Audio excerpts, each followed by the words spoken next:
Sawa. Tunafahamu kwamba kila mahali huwa kuna changamoto zake kutokana na mahali ulipo. Pengine kuna changamoto gani ambazo wewe kama mwanamke pia umekuwa ukizipitia kutokana labda na kazi yako, ama kazi yako imekuwa ikiathiri maisha yako mengine ya nje ya kazi, ukiwa nyumbani, ukiwa kazini, na changamoto za aina gani unakutana nazo? Changamoto ambazo nakutana nazo, kwa mfano tunapokuwa kwenye kuelimisha jamii, mtu unampa labda namba ya ofisi, anataka namba yako personal. Wewe unatoa namba kwa maana ya kwamba ni rahisi kunifikia, lakini ni rahisi na mimi kumhudumia. Sasa unakuta usiku, wewe umepumzika usiku, kama ni wewe mwenyewe au na mwenza wako, saa 8 usiku mtu anapiga simu, ukiamini labda ni kuna dharura, unajua, unapokea, anamwambia afande, nilipenda sana kipindi kile, yani kuna namna nilikusikia, kuna mambo saa 8 hii, mimi nakwambia nimevutiwa, yani nimevutiwa na namba, nilikuwa na test kama inapatikana, sio leo usiku. Alafu mwingine anakuambia afande, nilipenda sana sauti yako. Sauti gani jamani? Sauti ipi unaipenda sauti? Kwa hiyo unakuta mimi anyway unamshukuru, lakini mwambie tuwasiliane basi kama kutakuwa kuna changamoto yote ukatili. Mtu lakini tunaweza tukaongea kidogo. Vipi umeolewa? Alafu ni kawaida, lakini ni kawaida kwa mtoto wa kike, lakini ukija huko mtaani kuna wakati unahitaji kusocialize na watu. Mimi mostly napenda kukaa nikiwa nje ya kazi, napenda kukaa na watu ambao sio maskari. Kwa hiyo ukiwa hawajui kazi yako wanakuwa comfortable zaidi. Yaani wanakuwa huru kuongea mambo ambayo wanakumbana nayo na nini. Lakini katokea tu mtu amekuita pale afande, hii popote, saluni, sokoni, mtu anashtuka, nilikuwa naongea muda wote kumbe afande. Nilikuwa najimaliza. Mama, afande ni wanoko, sio watu wa kujenga nao rafiki, sio watu. Kwa hiyo ile trust mpaka jengeke unakuta ni muda mpaka mtu akuzoea, unajua. Lakini ni vitu vya kawaida tunakumbana navyo, na ndio watoto wa kike. Lakini pia kuna watu ambao wanajua wewe ni mke wa mtu, ni afande ambaye unafanya kazi fulani, ana wish, yani anasema anakufuata. Sasa anakuambia bwana, mimi afande, katika maisha yangu nilikuwa natamani sana kuoa mtu askari, lakini sasa sio tu askari, yani askari wengine sio shida, yani wewe mwenye vyeo wewe. Mimi sijawahi kabisa kuwa na askari mwenye vyeo. Sasa unaanza kuwaza askari mwenye vyeo.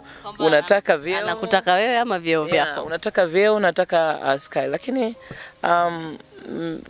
kuna namna, unajua kwamba ni kawaida kwa watoto wa kike, lakini sasa kuna ule usumbufu hapa na pale. Unaona mtu anaona kwa sababu ya 1 2 3 basi nipate mazoea na afande, nikiwa na mazoea naye hata kwa kuigiza mimi mpenzi wake tu, basi ninaweza nikapata urahisi wa magendo yangu.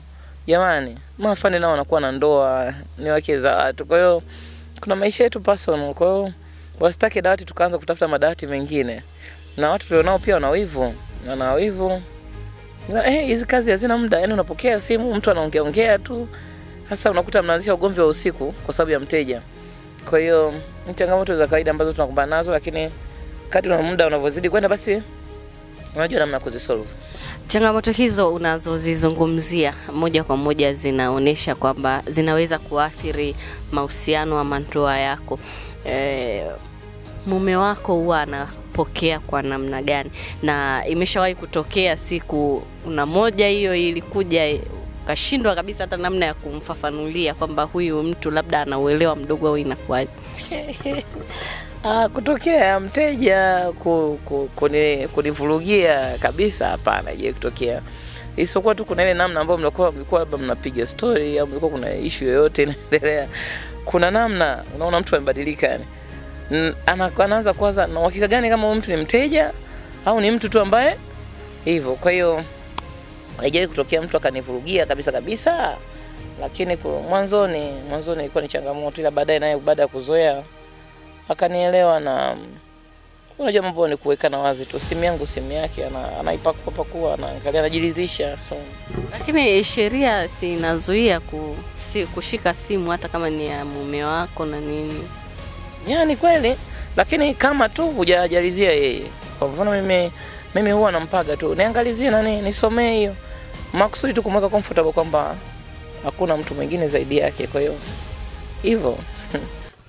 Sawa, kuna hii ambayo huwa inatokea sana kwa jamii kwamba mtu anaweza akawa amezaa na mtu fulani na mwanaume akawa hana uhakika kwamba je, huyu kweli ni mtoto wangu au ninapigwa. Kesi za namna hiyo ukikutana nazo ama umeshawahi kukutana nazo, na inakuaje suluhu yake kumhakikishia yule mwanaume kwamba huyu ni mtoto wako na unapaswa kulea? Wanasema kwamba mama ndo anajua baba wa mtoto ni yupi, lakini ni mama wachache sana ambao wanaweza kubambikizia baba kesi za hivyo kwamba hii mimba ni ya kwako, kwa kuangalia hali ya kiuchumi ya mtu husika, lakini pia kwa kuangalia sasa sina ambaye amekubali katika wengi niliokuwa nao.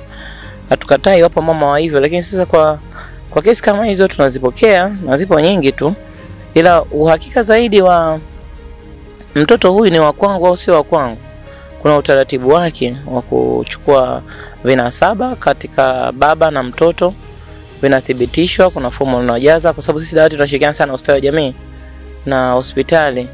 Kwa hiyo tuna fomu inajazwa, wanaenda pale wanachukua vinasaba vinavyohusika, tunavipeleka kwa mkemia mkuu, na ndio vinalipiwa, na nadhani bado bei haijabadilika, bado bei haijabadilika, ni ile 100,000 kwa mtu mmoja. Lakini sasa baada ya hiyo inathibitika sasa asilimia ngapi damu imeendana au la. Lakini sasa kuna zile kesi ambazo unakuta kabisa baba na mtoto kama mtu na mdogo wake, alafu baba anakuambia huyu sio mwanangu, nahisi nimepigwa. Baba wanataka kuprolong mambo.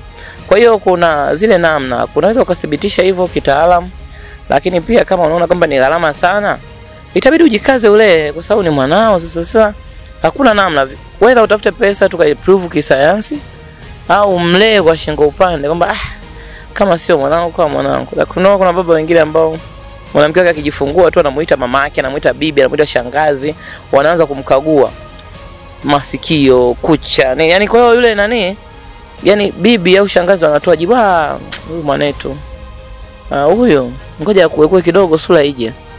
Kwa hiyo kuna mazingira kama hayo, lakini sisi tuna prove kisayansi, tunathibitisha hivyo, na baba analea mtoto wake, na mama pia ni mara chache kwa kweli kusingizia, kwa sababu hata watu ambao tunawapima unakuta mostly inakuwa imetiki tu, na sio gharama sana kwa kuthibitisha jambo kuliko kumlea mtoto bora mlee chini ya miaka 5 hapo, kwa sababu baada ya hapo mahitaji yako makubwa zaidi. Kwa lazima ujithibitishe na mlea mtu ambaye ni mlisi wangu kweli, ni vizuri tu, sio jambo baya. Lakini kwa wale wanaotoa kopi kabisa wale alafu wanakataa, nao wana mbingu yao wale.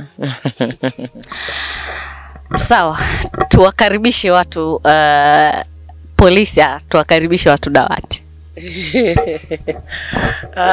Dawati, na unajua dawati ni kitengo ambacho kimo ndani ya jeshi la polisi. Kwa hiyo wananchi natamani waelewe kwamba dawati linashughulikia wateja wa kike na wa kiume, wanawake na wanaume, na vitendo vyote vya unyanyasaji wa watoto. Tunawakaribisha kwa sababu huduma zetu ni za usawa, sio dawati la wanawake peke yao, na tupo kwa ajili ya kutetea maovu ya wanawake kwenye jamii, lakini tupo kwa ajili ya kutenda haki, kuhakikisha kwamba watu wote wanakuwa salama dhidi ya vitendo vya ukatili wa kijinsia na unyanyasaji wa watoto. Kwa hiyo sisi tunapatikana katika vituo vyote vya polisi hapa mkoa wa Katavi. Kwa mimi napatikana ofisi ya kamanda wa polisi mkoa wa Katavi pale Ilembo, Kasimba ni Ilembo pale, ni Ilembo karibu na ofisi ya mkoa na mahakama ya mkoa. Lakini pia tupo katika ngazi za wilaya, ambapo katika vituo vya kati dawati lipo hapa Central, kituo cha kati kile cha zamani pale, ofisi ya dawati. Lakini kituo cha kati kipya pale Kasimba kwa OCD kuna ofisi ya dawati. Tuna mawilayani pia kwenye vituo vya nje ya mji pia tuna vituo. Lakini pia waelewe kwamba tuna polisi kata wetu ambao tunashirikiana nao kwenye kata, kwenye kazi ya kata. Unapatikana katika kila kata, waweze kuwatumia hao kwa ajili ya kutoa msaada wa haraka Usiseme kama nimekosa ile bajaji kwenda kituoni ni mbali. Tuna watu kwenye kata zetu ambao tunashirikiana nao sisi kama dawati, wanajulikana kama polisi kata, ambao na wenyewe wana mafunzo maalum kwa ajili ya kutoa huduma. Huduma zetu ni za siri, zinatolewa kwa ufanisi mkubwa, zina watendaji wa kike na wa kiume. Una haki ya kufika mapokezi ya polisi na kusema tu nahitaji mtendaji wa dawati, nahitaji mtendaji na shida na dawati. Mambo yanakuwa mafupi. Kwa hiyo unafika pale, unaelekezwa, tunakuhudumia. Kwa hiyo tunaamini sisi kwa pamoja tusipovifumbia macho vitendo vya ukatili, basi tutaishi katika jamii salama, kwa sababu mimi naamini Katavi bila vitendo vya ukatili wa kijinsia na unyanyasaji wa watoto inawezekana. Tunaweza tukapata namba ya afande? Ya, namba ipo.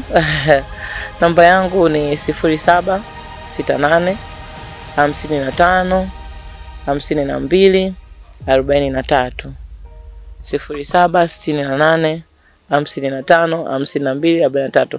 Kwa taarifa zote za kikazi za kuhusu vitendo vya ukatili na taarifa zote za ukatili zinazotarajia kutokea au zilizotokea, tuwasiliane kupitia humo.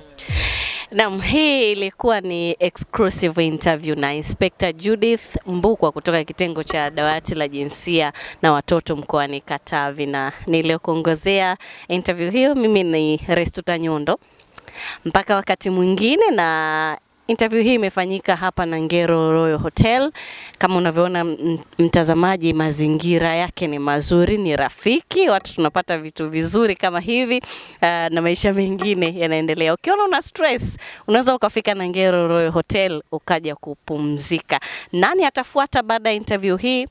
Usiache kufuatilia Maalim Media.